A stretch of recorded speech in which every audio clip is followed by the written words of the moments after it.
Hello, hello, j'espère que tout le monde va bien. Me voilà de retour. Alors, je voudrais te poser une question. Est-ce que tu as déjà eu cette sensation étrange, celle de reprendre quelque chose que t'aimes, mais que tu as laissé de côté, sans trop savoir pourquoi d'ailleurs?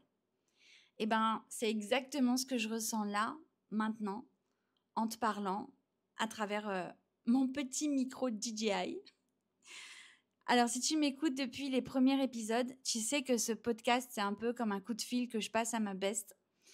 Une petite discussion à cœur ouvert. Pas un rendez-vous figé, pas une case à cocher. Non. Un appel à une copine. Un vrai coup de téléphone à une copine. Et que je sache, dans la vraie vie, hein, quand tu appelles une copine, parfois c'est 2 fois par semaine. Des fois, c'est tous les jours. Et parfois, pendant 3 semaines, un mois, ben, pas de nouvelles. Et puis, quand tu repasses un coup de fil ou quand c'est elle qui t'appelle, ben, c'est simple, c'est juste, c'est léger, c'est fluide, c'est pas forcé, c'est pas obligé, c'est naturel, c'est authentique, c'est vrai quoi. Alors voilà, aujourd'hui, je reprends le fil de notre conversation avec toi et crois-moi, j'ai beaucoup à te dire à travers ce magnifique petit micro. Oui, je me la pète un peu, je suis toute contente, je me suis acheté un nouveau micro. Alors, qu'est-ce qui s'est passé? Pourquoi c'est presque un mois d'absence? En fait, il s'est rien passé de grave, mais il s'est passé la vie, quoi.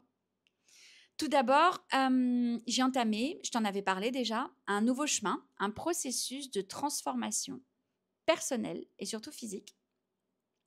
En fait, j'ai enfin décidé de m'occuper de mon poids. Mais alors attention, hein, rien à voir avec l'esthétique, parce que curieusement, j'ai des rondeurs, je suis en surpoids, mais par rapport à mon image, ça m'a jamais posé problème. Ça va en faire rire certaines, mais je m'en fiche parce que je me trouve jolie en fait. J'ai aucun problème avec le fait que c'est pas parce qu'on est ronde qu'on n'est pas belle. Voilà. Donc je me trouve jolie et physiquement et je sais aussi que ma lumière intérieure que j'aime faire briller en fait, elle me fait briller extérieurement aussi et ça me va très bien comme ça. Non. J'ai décidé de m'occuper de mon poids, c'est pas pour cocher une case, c'est pas pour rentrer dans une taille 36, non. C'est pour m'occuper de ma santé. C'est pour ma santé, parce que je l'ai dit, je suis mamie et que je veux être une mamie en pleine forme et pas une mamie qui est en surpoids, un surpoids qui risque de me provoquer à moyen long terme des maladies. Voilà. Donc j'ai décidé de prendre le taureau par les cornes. Et puis on va pas se mentir, après de longues analyses, je fais ça aussi parce que j'ai compris que c'est pour guérir, c'est pour me comprendre, c'est pour arrêter de compenser. Alors, pour faire le choix du bon accompagnement dans cette perte de poids, parce qu'en plus, je veux pas que ce soit une perte de poids, parce que en général, quand tu perds quelque chose, tu veux le retrouver. Moi, je veux l'éliminer, mon poids. OK?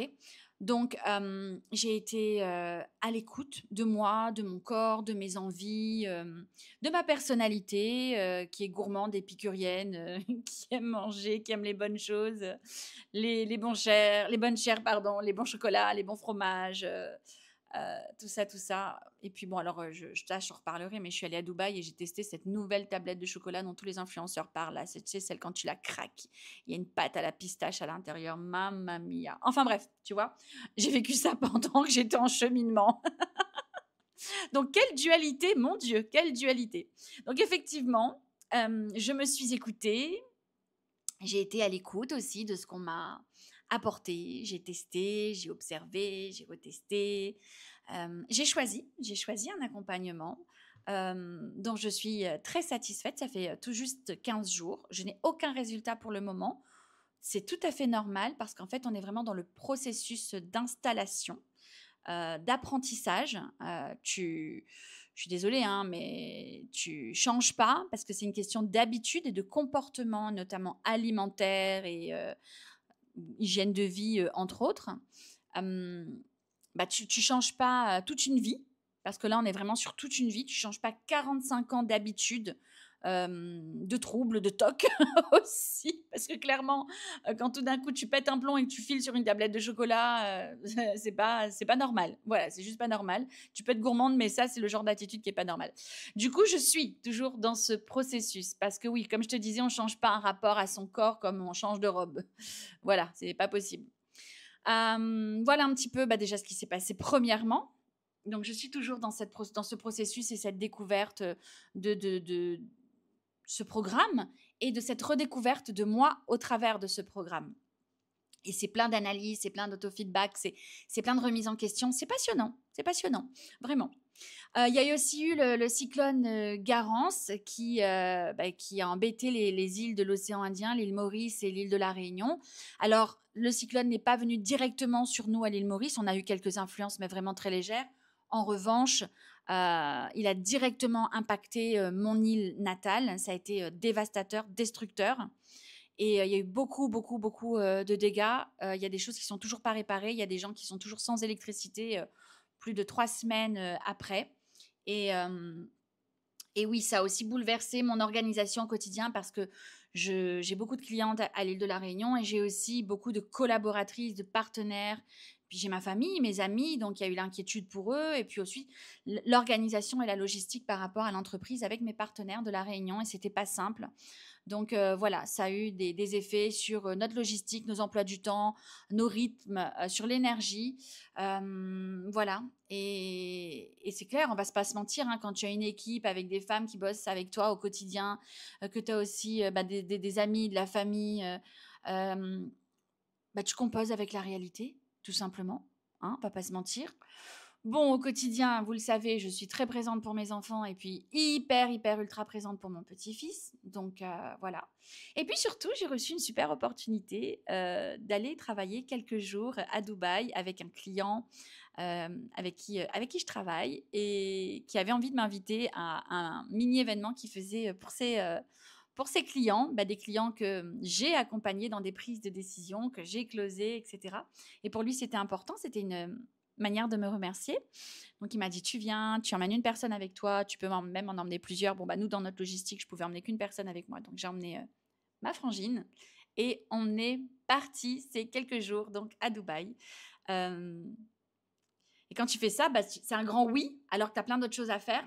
Mais en même temps, c'est des choses que tu peux pas te refuser. C'est un client qui t'offre ça, c'est la vie qui t'offre ça, c'est l'univers qui t'ouvre les portes. Et évidemment, ça ouvre d'autres portes, des opportunités, etc. Et voilà, tout ça, ça m'a éloignée de mon beau, vrai podcast. Mais le pire, tu sais quoi? C'est pas de pas avoir eu le temps, en fait. C'est cette espèce de sentiment de trop, de culpabilité rampante. Celle qui vient quand tu veux trop faire, quand tu veux bien faire, partout. Et là, clairement, je m'étais dit, j'avais commencé avec 1 à 2 podcasts la semaine et tout d'un coup, bam, 3 semaines, rien. Et même si tu te dis oui, mais je me suis dit c'est comme un appel à une copine.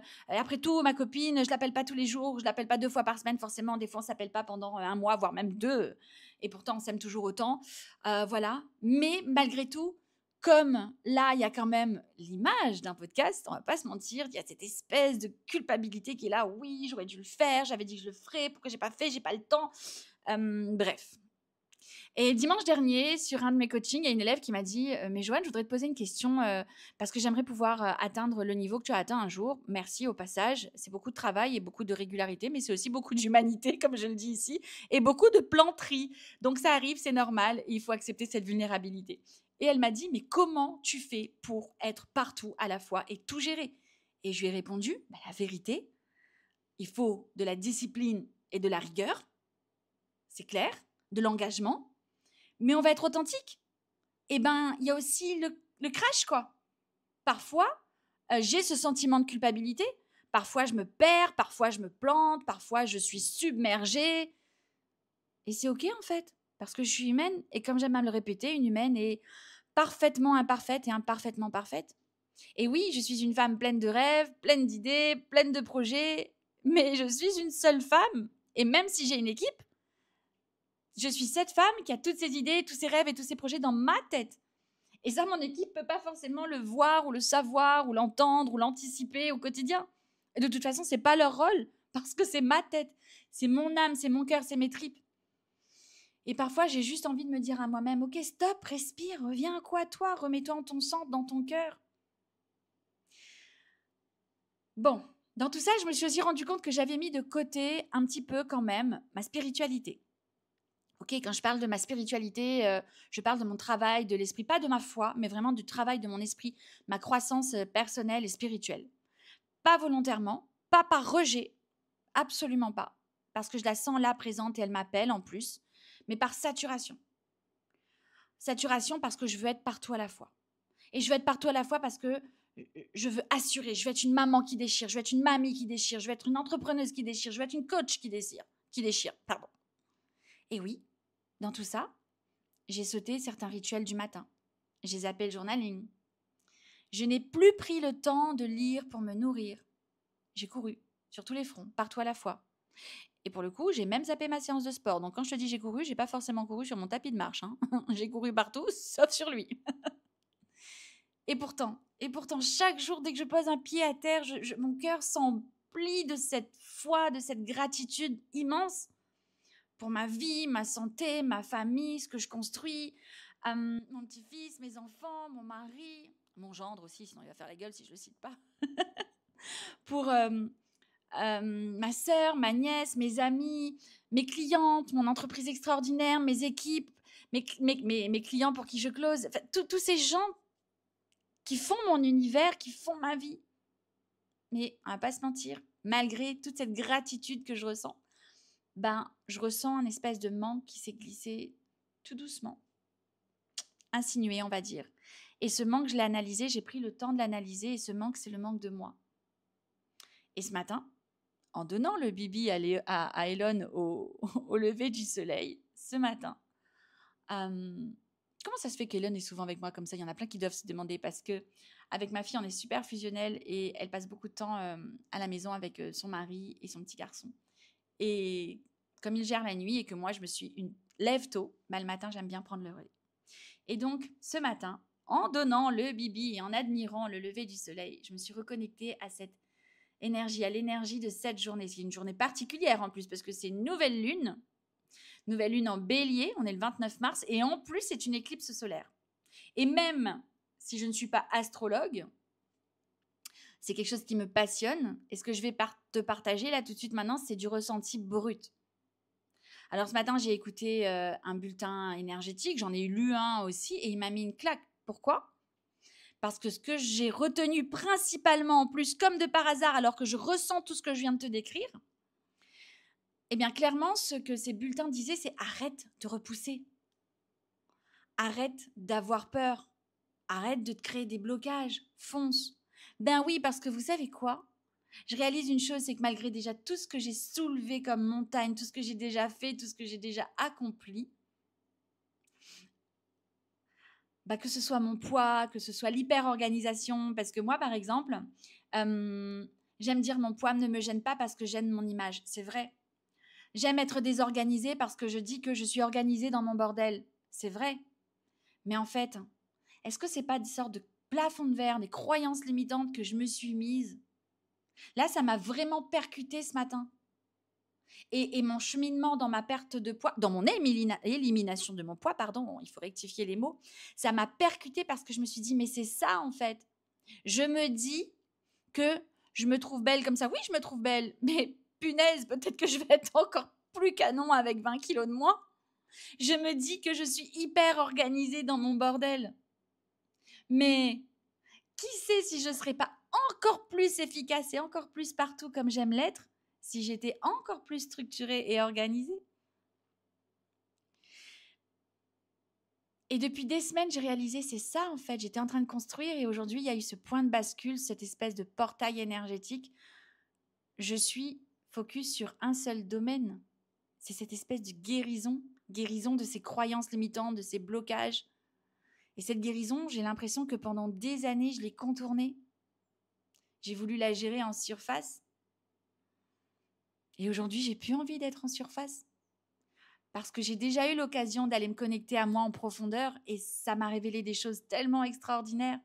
Mais des fois, quand tu te révèles des choses tellement extraordinaires, à toi-même, ça fait peur parce que tu te dis « Waouh, je suis capable de ça !» Et je le sais parce que j'accompagne déjà tellement de femmes à passer outre ça au quotidien. C'est ce qu'on appelle la peur de réussir, parce que la peur de réussir, c'est aussi la peur d'être rejeté, de ne plus être apprécié, c'est la peur du manque. Et moi, tout ça, je l'ai compensé par la nourriture et aussi par être partout à la fois pour faire plaisir à tout le monde et parfois en oubliant de me faire plaisir à moi-même. Et là, cette nouvelle lune, elle me le dit. Arrête de vouloir être partout, sois là déjà pour toi. Et ça, je le ressens tellement fort et j'avais tellement envie de vous le partager. Alors, il y en a qui devraient se dire, mais une coach ne devrait pas dire ça, mon Dieu, ses élèves vont se dire, mais elle n'est pas à la hauteur. Mais en fait, non, parce que pour moi, une coach, c'est quelqu'un qui vit des choses et qui montre comment elle les a vécues. C'est déjà ce que j'ai fait au travers de mes accompagnements et de mon programme pour montrer aux gens comment j'ai repris le contrôle de ma vie en étant une femme au foyer qui avait aucune compétence, pas de diplôme, pas de métier. Aujourd'hui, je suis une businesswoman. Alors, une businesswoman en surpoids et qui est débordée, mal organisée, mais une businesswoman qui s'éclate dans ce qu'elle fait et qui a compris en fait que grâce à cette transformation profonde qu'elle est en train d'entamer, elle va s'éclater encore 1000 fois plus et elle va accompagner et contribuer des personnes à prendre conscience, à conscientiser et à transformer tout ça encore plus. Et cette transformation, je la fais en commençant par me choisir, en m'aimant encore plus, en me passant en priorité. Et ça va me permettre de montrer encore à plus de personnes comment le faire. Et premièrement, à ma propre famille, à ces gens que j'aime et pour qui je souhaite être un pilier et un exemple, en fait. Parce que moi, j'ai pas envie forcément de laisser d'héritage matériel. Bon, si je leur laisse de l'héritage matériel, très bien. Mais moi, ce que je veux laisser avant tout, c'est un impact, en fait, dans la vie des gens que j'aime, de mes enfants, de mes petits-enfants, de ma famille, et puis de toutes ces femmes que j'ai accompagnées. J'ai envie qu'un jour, un jour, quand ce sera la fin et que ce sera mon dernier jour, en fait, sur cette terre, et que je survolerai, tel un petit ange, la cérémonie, tu vois, c'est triste, mais non, c'est pas triste, il faudra pas que ce soit un jour triste, et bien que des gens se disent, waouh, cette femme, elle a vraiment contribué à changer ma vie. Elle n'a pas changé ma vie parce que je ne veux pas changer la vie des gens, je veux y contribuer. Ça fait toute la différence. Parce que si je dois changer la vie des gens, ça veut dire que c'est moi qui fais pour eux et ça, je ne veux pas en fait. Je pense que chacun doit prendre la responsabilité de sa propre existence. C'est hyper important. Donc voilà ce que j'ai compris. Si je ne me choisis pas, je bloque tout le reste. Si je fais semblant d'aller bien, je vais bien. Mais si je fais semblant d'aller bien juste en surface alors que j'ai aussi besoin de m'occuper de mes besoins profonds, mon corps va me parler, mon univers va me parler, tout ce qui se passe autour de moi va me parler, ma tête va saturer, ma lumière va s'éteindre tout doucement. Et là, l'univers me le dit, Jo, c'est pas égoïste de te choisir, c'est nécessaire. Parce qu'en te choisissant, tu rayonnes et en te recentrant, tu aides et tu contribues encore plus. Donc voilà, ce podcast, je le reprends avec un nouveau souffle. Je ne te promets pas encore une fois un rythme fixe. Je te promets du vrai, du vivant, du vibrant, du moi, quoi, tout simplement. Je me choisis et en me choisissant, je reprends ici ma voix. Et si tu es là, c'est que toi aussi tu en ressens ce besoin. Le besoin de respirer, de ralentir, de t'écouter, de te guérir, de t'occuper de toi, de te transformer. Alors je t'invite à te poser une seule question aujourd'hui. Qu'est-ce que je repousse ? Qu'est-ce que je devrais embrasser pleinement ? Sur quoi est-ce que je devrais me concentrer ? Réfléchis-y. Et puis on en reparle bientôt. Moi, je te fais plein de gros bisous. Je te souhaite un bon week-end. Je te dis à très bientôt. Et surtout, n'oublie pas, choisis-toi.